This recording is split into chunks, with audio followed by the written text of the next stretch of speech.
Breaking news that just dropped about 5 hours ago. We've temporarily disabled Kitty Pryde while we resolve an issue that sometimes results in a game crash when playing against Kitty Pryde. The newly released card that a lot of people might have just spent 6,000 tokens on yesterday has now been disabled. This has never happened in Marvel Snap history. She has broken the game. Players cannot queue into matches with Kitty Pryde in their deck, and we removed her from random card generation abilities. Totally wiped. Kitty Pryde will also not show in future card rotations in the token shop, and players who currently have her in the shop will receive an error when trying to purchase that card. So don't even try, because you can't. We're sorry for this inconvenience, and we will compensate all players at a future date. That's pretty nice, but no timetable on when you will get to play with that card. We're working hard to resolve this issue, and we will provide updates as we learn more information. Thank you for being so patient with us as we troubleshoot this issue. Yo, what's up everybody? It's Drewberry, and that was your breaking news, and this is going to be a new series that I'm possibly going to start if there's enough support, if you guys like it, where every week I'm going to cover some of the developer responses to community questions. So there's actually a channel and an account on Twitter called Marvel Snap News, and they absolutely crush it. They're always posting the responses from the developers on their Twitter feed, so it's really easy to digest that information. I'm going to have the link to their Twitter below, but I imagine that a lot of people don't have Twitter, don't see there's responses, so I thought I'd cover them and share some of the info with you guys, and we're just going to rip through them. I'm going to give my quick takes, and that is going to be your weekly bugle, okay? So to start it off, we got a balance question here from Squid Gem. I saw briefly that you touched on that you have cards in the works to be effective against Cosmo. So Glenn is the main developer for balance for Team Second Dinner, okay? So he does a lot of the balance changes, etc. And he's kind of been the voice for Team Second Dinner over, I'd say, the last few months. Very present on social media and just responding to community. So it's been really fantastic to see his insights. So basically what Squid Gem is asking, are you going to use new cards as a tool to balance the game? And Glenn says, we don't use Series 5 cards as reactive balance tools, right? Because not a lot of people are getting them. Even just our timeline to develop content would be too much of a delay. So that's another reason, right? They have so many of these cards ready in the pipeline. They don't know what the meta is going to be by the time that card comes out. So it cannot be an answer to the meta. I think that actually makes a lot of sense. That's changed my perspective on new card releases, at least from that point of view, the balance side. Their impact to balance is more about nudging and widening what's available than having specific impacts to the live metagame that existed during their development, right? So they can't really work it out that way. It would be nice, but it doesn't quite work. AI issues are the thoughts about making Agatha, the new location, ego, that sort of thing run a little bit better, a little bit smarter, basically is what Scourge is saying here. Glenn goes ahead and says they always make a random decision, which is their design intent. Could that change one day? Possibly. I think that's kind of interesting that hinting that they could change the AI, but I think he's just kind of leading that there's no real plans to change it. But, you know, let's leave it open-ended in case it gets out of hand and we need to. So there's your answer on AI. It's a bit of a bummer. It's a bit frustrating sometimes, especially the locations, right? With the Agatha, you expect it. With the locations, it's random. It affects your deck that you brought to the table. So it's a bit of a bummer. We're going to get to Krakoa soon. But before we do, here's a really interesting one about Sunspot. This user asks if Sunspot is the most used card in the game by far, using SnapFan statistics, which is a small sample size, I'm sure, compared to what Team Second Dinner has. But Glenn goes ahead and says Sunspot's usage is higher than we'd like across more decks than we'd like. So definitely, I don't know, hinting at a watch list, hinting at a bit being a problem card, possible minor nerf. He's not saying that it's an absolute problem. We got to slam it now. I think he's kind of just saying too much, too frequent, too common. You know, it's in too many decks. So, however, we are extra cautious about nerfing cards from an earlier series, which makes a lot of sense, but kind of concerns me about overall balance. What if one of those early series cards ends up broken because of a new card? Like, we got to always be aware of that, but I totally understand. I'm glad they put that into perspective because their availability naturally boosts their play rate. Plus, we do want players with smaller collections to have solid competitive options as they continue collecting Series 3 and above. Honestly, my first take on that is just drop some of the cards from Series 3 to 2 and 1.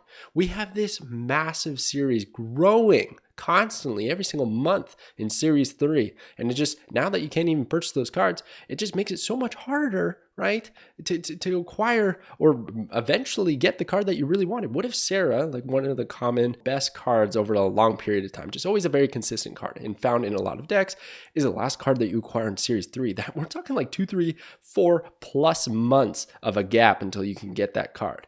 I think a few of those cards should drop. I'm not saying Sarah in particularly, but I would like to see them funnel down so that Series 1 can be the biggest. And when you download the game for the first time, you get this massive collection right away, or at least at a very fast pace. Okay. And it's already pretty fast when you start the game. But anyways, that's a quick take there. Will you balance weak/least used cards? I've never seen some cards while playing this game, and this hurts me more than you think. I think it hurts a lot of people. People want to see buffs. We always see nerfs. We never see buffs.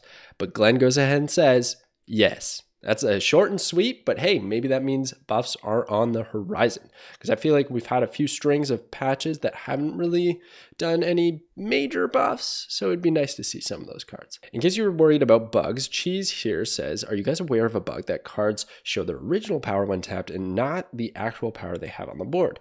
Glenn Jones says, yes, and we're looking into it. So you can always reach out to the team to get feedback on the bugs. It's always good to post about them too, so they bring awareness. Here's a really interesting one. Considerations for season pass cards. Matt here says, generally 4 cards are added to the game per month, with one being a season pass card that most dedicated players will receive, and the others being Series 5 cards that will not be widely available for several months. Facts. Okay, what sort of criteria does the team consider when deciding which card will be released in the Season Pass versus Series 5? And if you could go into specifics on what made one of the previous Season Pass cards a good choice, that would be great. I've talked about this a bunch. I've ranked the Season Pass cards. I think it's a really interesting topic. I've even been vocal about being able to choose your own Season Pass cards. But this is what Glenn says. We're still experimenting, right? So it's not locked in stone. But so far, we recognize that people really enjoy Season Pass cards that enable brand new decks or create their own twists on existing content.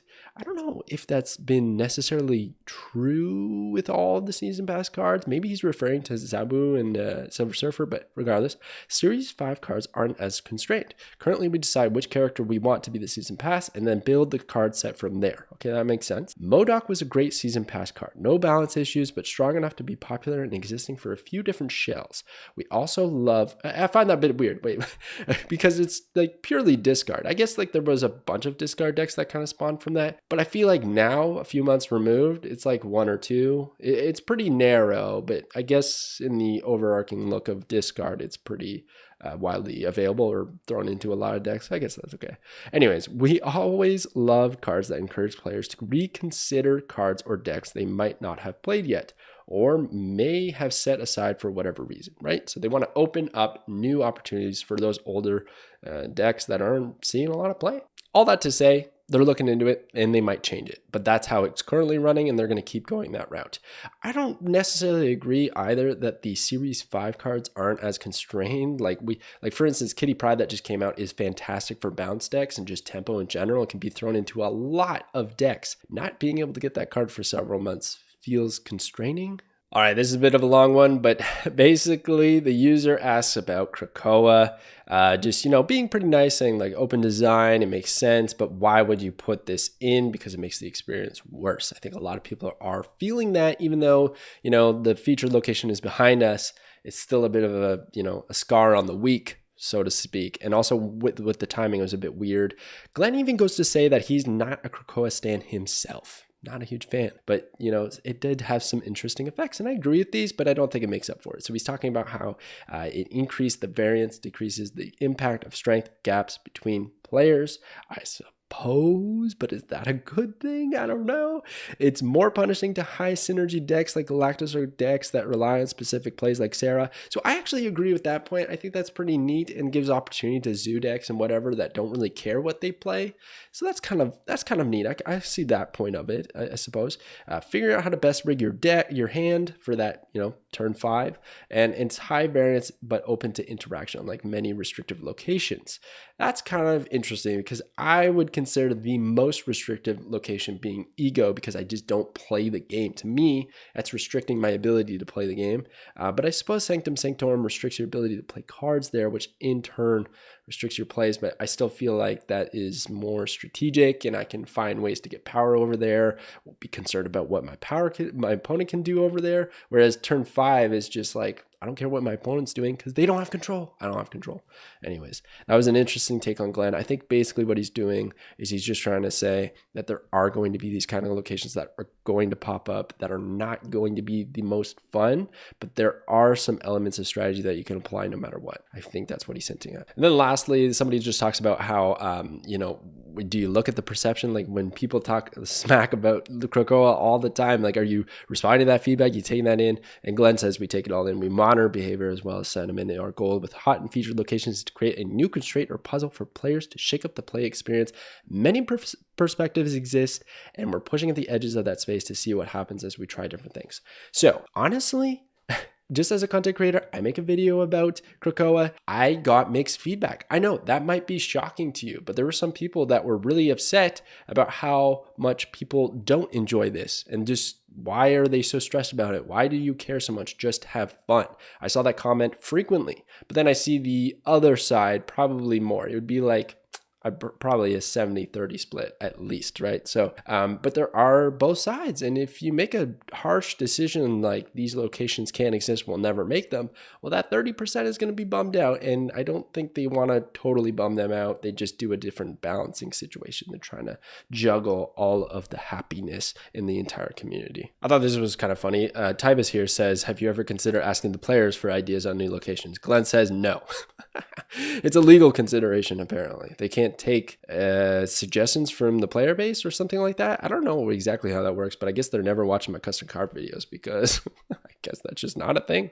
Here's one of the most interesting ones. Glenn on a Cosmo Counter. While there is nothing strictly wrong with him there are some complaints. Are there any plans for cards to counter Cosmo? Glenn says, coincidentally, we've designed a couple cards that can uniquely affect Cosmo, among other things, recently. So that probably means we don't see those cards for another 6 months or anything like that, probably further. But it's interesting that they're using probably the data they have right now on Cosmo and saying, yeah, maybe it's not so great that you can't counter it. Maybe there should be a counter for everything. And maybe that creates too much counters. Like you have to have this and I have that and you have that. And then it's just like constant counters all the time. But it is interesting. I would like to see something maybe like if you play a card, doesn't matter where the location is, for 1 turn ongoing effects are disabled. Right? Maybe it's like a cloak effect where it's the next turn ongoing effects are disabled. So ongoing effects like Morbius and whatnot would still attribute power to the end of the game, right? It would still click on, but at least maybe you could play your on reveals on the following turn, not worrying about Cosmo. Save that one for 6 months down the line, huh? Little Drew Berry prediction with this Glenn comment. Loco says, what's the logic you guys use when nerfing the power level of a card? Surfer was nerfed because it was used to make 15 points on a location with Brew, but Shuri makes 26 in 1 turn and 52 in 2 turns. What's the point in per turn cap that a card has to have? Also seeing this, can we expect old Surfer coming back to compete with Shuri? I actually think Surfer's already back, but it's a really good point that the power isn't quite there, right? You know, it doesn't really quite make sense. But Glenn says we don't use an explicit power cap on cards, ability to add power. There's a lot more context that goes into determining the strength of any one card or deck. And Glenn has said a lot of times that they use a wide variety of data to look at these and determine whether they should nerf a card or not. I don't think they're necessarily right in not nerfing Shuri, but we might see it in the future. I feel like he kind of dodged the question here, which is a bit of a bummer. I thought it was a really good one, but maybe he doesn't want to let up on any future balance changes that they're planning and just kind of gave a generic answer. And here we have Steven confirming that they have plans for more customization with the borders. I think this is great. I would love to be able to pick the border, but still upgrade the card a whole bunch. I think that'd be great. You know, you do your Inkify. A lot of people like to keep it in the common, but if I could still make the card animated, right, and move around, but I have the common border, yes, please, yes. I'd be fired up for that. Quick little note on variants as well. They're talking about how do you decide why certain cards get variants, why certain cards have more variants than others. Steven says, combination of all these things and more. We look at what's popular in the meta, what an artist is inspired by, what cards need more variants, and in the future, we want to try to have deck archetypes that you can build a variant style deck around. I like that. I think that's a really good answer as well, especially the note on the artists. You're not going to push an artist to make a certain variant because then they might not do a very good job of it, or it might be poor, you know? Like, why not just let them have their creative freedom, you make the characters they want, and then just put that in the game. There's so many variants anyways. Who cares? They're eventually going to do all of them anyhow, right? So I thought that was pretty neat. By the way, this is a good time to say that I've been skipping all of the Kitty Pryde bugs because she was disabled. But if you were wondering if she's supposed to work with Collector, Beast, yes, the answer is yes. This is a bug. The devs have confirmed it a lot. I'm not going to show all the Kitty Pryde bugs because there's a lot and a lot of people are talking about them, and the team has been responding. If you were ever wondering or curious about beta cosmetics and if you could get them at some point in time because a lot of the season passes happened and you weren't there, well, this is confirmation that you can eventually acquire those cosmetics. Okay, this is a really challenging one, but I thought it was a very interesting take, okay? They've been talking, there's been a lot of rage almost about the bundles. Inflation, possibly. We've seen all kinds of different prices. My take is that they're experimenting to see what works, and that's kind of what Steven hints here. So this user said, in January, he came up with the Festive Fireworks bundle, which was amazing value, but now we got this other bundle, which was 625 credits at $5. Why are we doing this? What is up with this pricing? Steven basically says our theory with this one is, what if we cut up the pro bundle 1/20th the price and value? Isn't that funny? A lot of people had bad stuff to say about that, myself included, because it's so expensive. But I think I even literally said, why not just make it cheaper, keep that same value, but make it way cheaper and more affordable for people? And they actually did that. And we were still pissed. So like, I don't know where they can win other than giving us really cheap, good value bundles. So maybe that's the position they put themselves in with so many different bundles. They obviously do the pricing trap thing where they show you, pricing decoy, I believe is the strategic term, where basically here's some bad bundles that you don't want to buy because they're not very good value. And then there's a really good one and you should buy it because it doesn't really cost us anything to make it and you get good value. And then all of a sudden people are throwing money at the game. So maybe that's a strategy they're doing. But anyways, we heard a ton of feedback that 100 price point bundles were out of reach for many folks. So we are continually testing to see what people like. We hear the feedback that some of these smaller ones are not hitting the mark. Really important note there. They're listening and they understand that these are not working out. So they're going to continue to refine these bundles. Dude, honestly, these bundles are not that bad. You can pass on it. You don't have to buy it.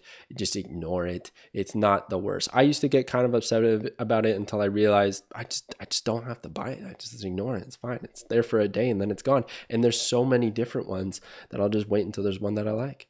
And then we still have plenty more plans for bundles like Jubilee and Momoko, and higher value offers in the future. I think that's really exciting. All right, and lastly, here is another interesting one that I didn't really see coming.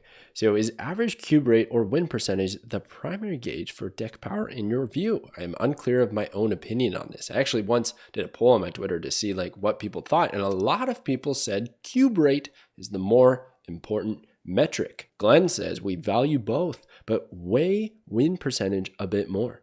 Cube gain can fluctuate depending on when certain cards are usually played. Well, how about that? Interesting, right? They definitely look at both, so that's good to know. But yeah, win rate, a little bit more important in their eyes, the developers. But there you go. That's some of the developer notes. I hope you guys enjoyed this series. I'll continue doing it if there's a lot of support for it. And if you want to see more, definitely smash the like button, snap subscribe, and I will catch you guys next time.